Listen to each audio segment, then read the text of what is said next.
Hello everyone, welcome to Lukmaan IAS.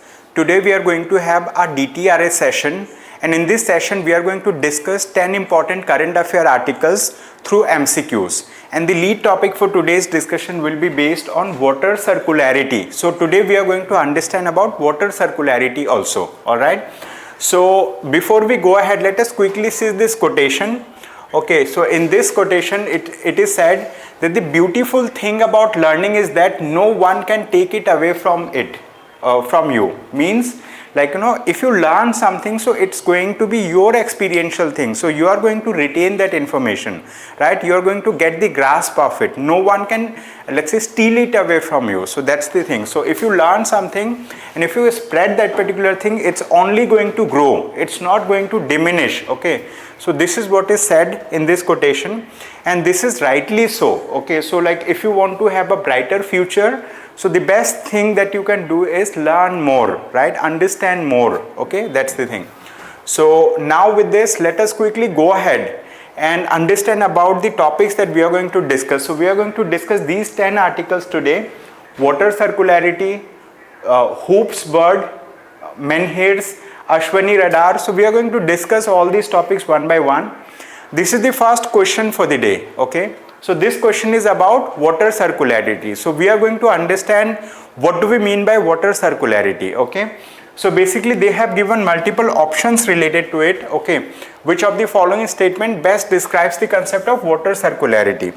It means recycling, reusing and recovering resources within the water treatment cycle to minimize waste and regenerate natural systems. All right, means, like, if you are utilizing the water, right, in different ways throughout the life cycle of the water. I mean, like, initially you may use the water for, let's say, like, drinking purpose, or maybe you may use the water for washing the clothes, and then you may reuse also, you may recycle the water. So that is water circularity. If we talk about water circularity, so like, we are talking about maximum utilization of the same resources again and again for the larger benefit of the people, of the ecosystem and also of the environment. Okay, so with this, now let us quickly move to the next topic, and this is the newspaper article that has inspired us to frame that question.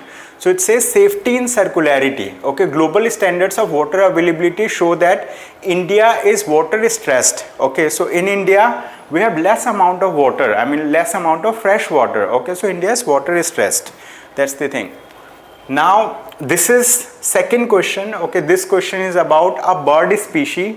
This question is from the environment and ecology section. So it says, consider the following statements regarding hoops, like hoopus bird. Okay, so they are asking about a bird species which is hoopus bird. They have given two statements. Number one, it says it is named exactly after the calls of this bird. That's right, this bird makes a sound which is hoopus, kind of like hoopu. Okay, so after that this bird has been named. Okay, so we name that bird as hoopus bird. It is known for their distinctive sun bathing and sand or dust bathing behaviors. So this is the unique quality of this particular bird, and both these statements are right related to this bird.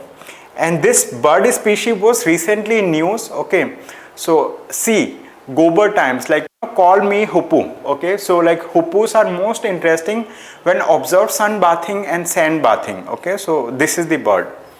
Now this is another question. Let's quickly go through this question. What it says, consider the following statements. They have given two statements. Number one, menhirs can only be found as part of larger complex of prehistoric megaliths. This statement is wrong, because menhirs are also found not only in megaliths but also in various other places. What do we mean by megaliths?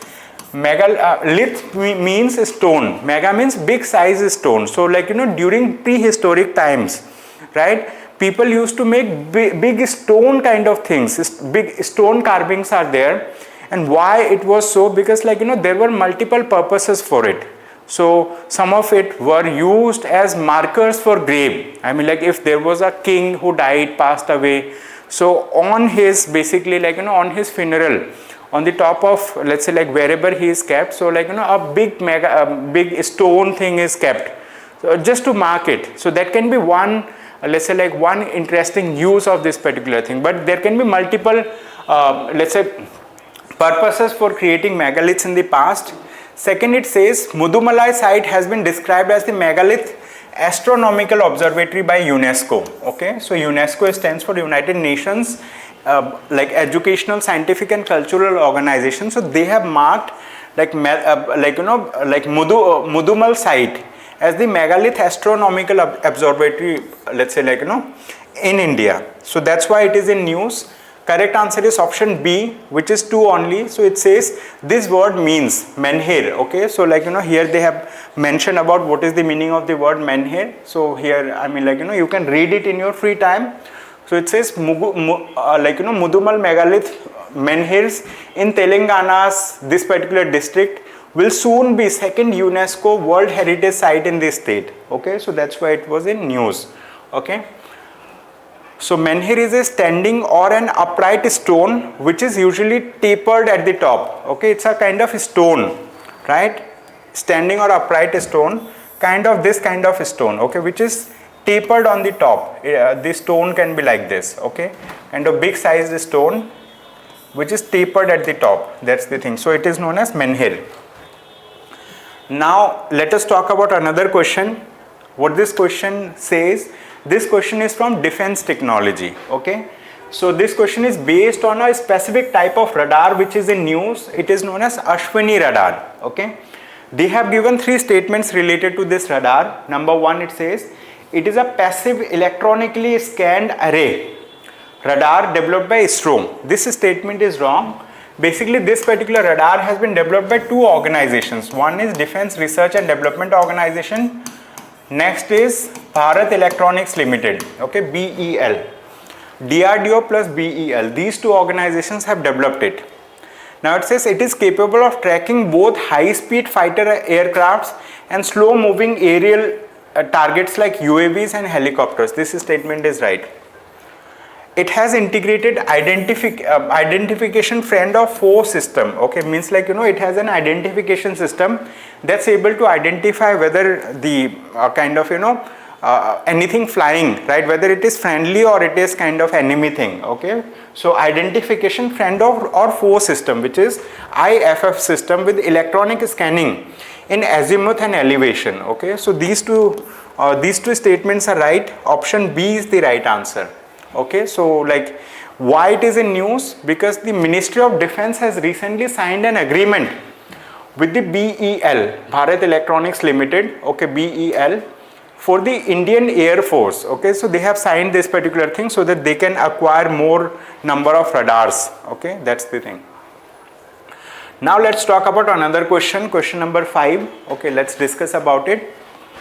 Consider the following statements about Sajjangarh Wildlife Sanctuary. Okay, which sanctuary? Sajjangarh Wildlife Sanctuary. Okay, related to that, few statements are there. We need to identify which statement is right, which statement is wrong. It is located in the Aravalli Hill Range in Udaipur, Rajasthan. This statement is right. The sanctuary is built around the Mehrangarh Fort. No, it's not Mehrangarh Fort. It is Sajjangarh Fort. Okay, Sajjangarh Fort. Bari Lake, also known as Tiger Lake, is situated on the western slope of the sanctuary. This statement is also right. Correct answer is C, 1 and 3 only. Okay, this is the right answer. Rajasthan, massive wildlife ranges in Udaipur's Sajjangarh. So like in Sajjangarh, I mean like there was a wildfire, big sized wildfire that has like engulfed a huge area, right, in this region. So that's why it is in news. Now let us talk about another question. This question is from, let's say like Indian freedom struggle, basically like from Indian history section. So it says, which of the following military campaigns of the Indian National Army under Subhash Chandra Bose correctly matches its outcome? So like these are the campaigns and these are the outcomes. Which campaign matches with which outcome, they have asked in this question. So number 1 is Battle of Kohima. Okay, so like some that is there, Battle of Kohima. This is wrongly matched. Why? Because the Battle of Kohima, in this particular battle, the Indian National Army and the Japanese Army, I mean like they have suffered a setback. So there were heavy casualties, huge number of people got killed, and finally they had to retreat from this particular warfare area. Okay, so this statement is, I mean like they are incorrectly, I mean like it's not correct outcome of this thing. Battle of Imphal, basically Battle of Imphal was a part of the Battle of Kohima itself. Okay, so INA forces suffered heavy casualties and retreated, they came back. Okay, this is rightly matched. Third one, Burma offensive, this is also right. INA means Indian National Army along with Japanese forces captured large parts of Myanmar, this statement is right. So two only, I mean like second and third are, I mean like here the campaign name and the outcome, they are rightly matched. Okay, so with this let us now quickly move to the next question.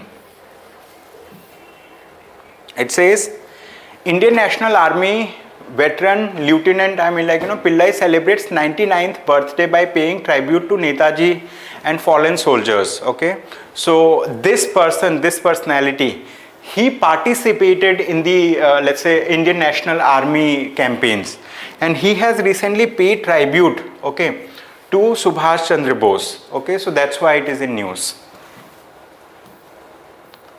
Now we have another question, let's quickly read this question. Okay, so let's quickly read this question.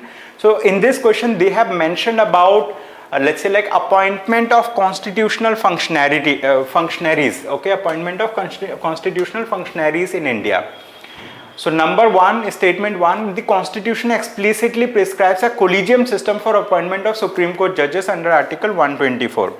This statement is wrong. Why? Because in the Constitution of India there is no mention of the collegium system. Okay, so the Supreme Court of India has heard multiple cases, and these are known as the judges cases, the second judges cases, third judges case, like that.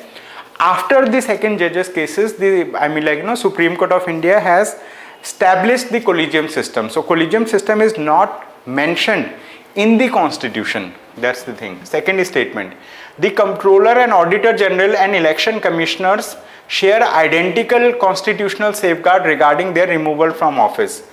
This statement is also wrong, because the Comptroller and Auditor General of India, I mean like he may be removed through an impeachment process which is similar to a judge of the Supreme Court of India. But when we talk about Chief Election Commissioner, he also has security of tenure and he can be removed in similar manner, right, as a judge of the Supreme Court of India. But like the same thing does not apply to the election commissioners. There is a Chief Election Commissioner and there are other election commissioners. So for other election commissioners the process is not identical. Okay, that's why I mean like second statement is also wrong. Third, Article 148 of the Constitution places CAG means Comptroller and Auditor General of India, on equal footing with the Supreme Court judges in terms of service, but not in the appointment process. Okay, this statement is right basically. Okay, I mean like the appointment process is different for the judges and for let's say the Comptroller and Auditor General of India, but the terms of office will be similar. Now let us move to the next question. Okay, it says Supreme Court to examine plea to trim center's absolute control over CAG appointment. Okay, now we have another question. Negev desert located in, so this particular desert was in news. Why? Because in this desert recently there have been some attacks by Houthis, and this desert is located in the state of Israel. Okay, so it is located in Israel, that's the thing. So correct answer is option A in this case. You see, I mean like you see, UN chief shocked by deadly Israeli air strikes in Gaza. Okay, so like there have been kind of air strikes in Gaza, and you see this is the Negev desert which is located in kind of Israel basically. So these two are related topics, but like you need to see the map to understand it a bit more.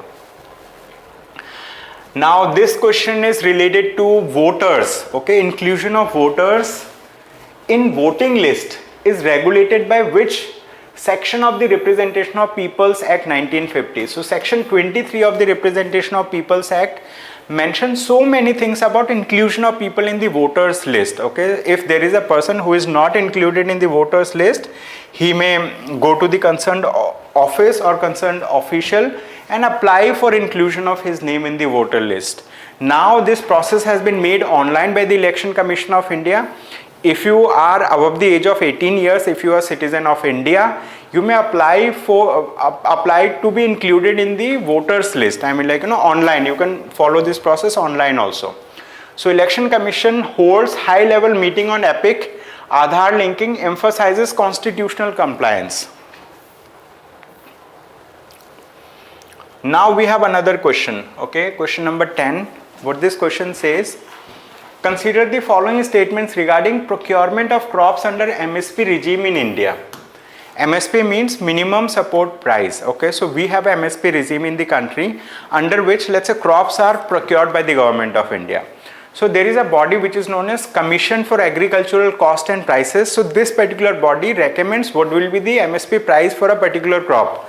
So there are around 22 crops that are let's say, like, that are basically like procured by the government.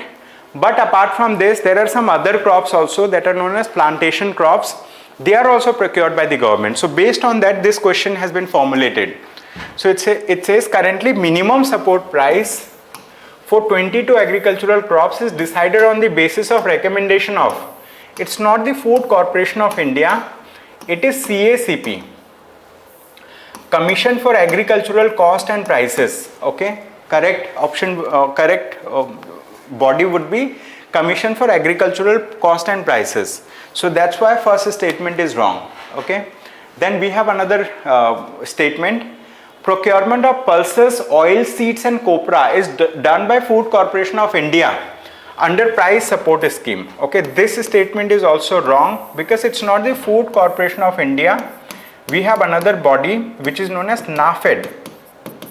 Okay, name of this body is known as NAFED. And what will be the full form of this body? Let me tell you the full form also. Name of this body is National Agricultural Cooperative Marketing Federation of India. Okay, NAFED.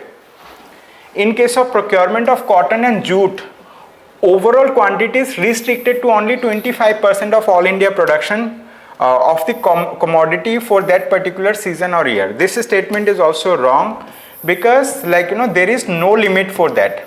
Okay, there is no upper limit. Okay, there is no limit which is set by the government of India for that. So that's why all these statements are wrong and correct answer is option D. Alright. So today we have discussed 10 important current affair topics through MCQs.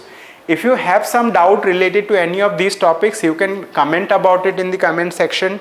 You can also download this particular PDF from the description of this YouTube video. You can learn more from there because a lot of information is mentioned in this particular, let's say, like, PDF itself. So you can go through it. And at Lukmaan IAS, we are running a essay year-long test series program. You can join that.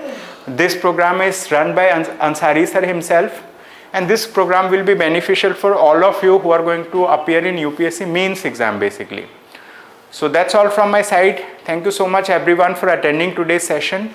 I hope you have a good day ahead. Thank you.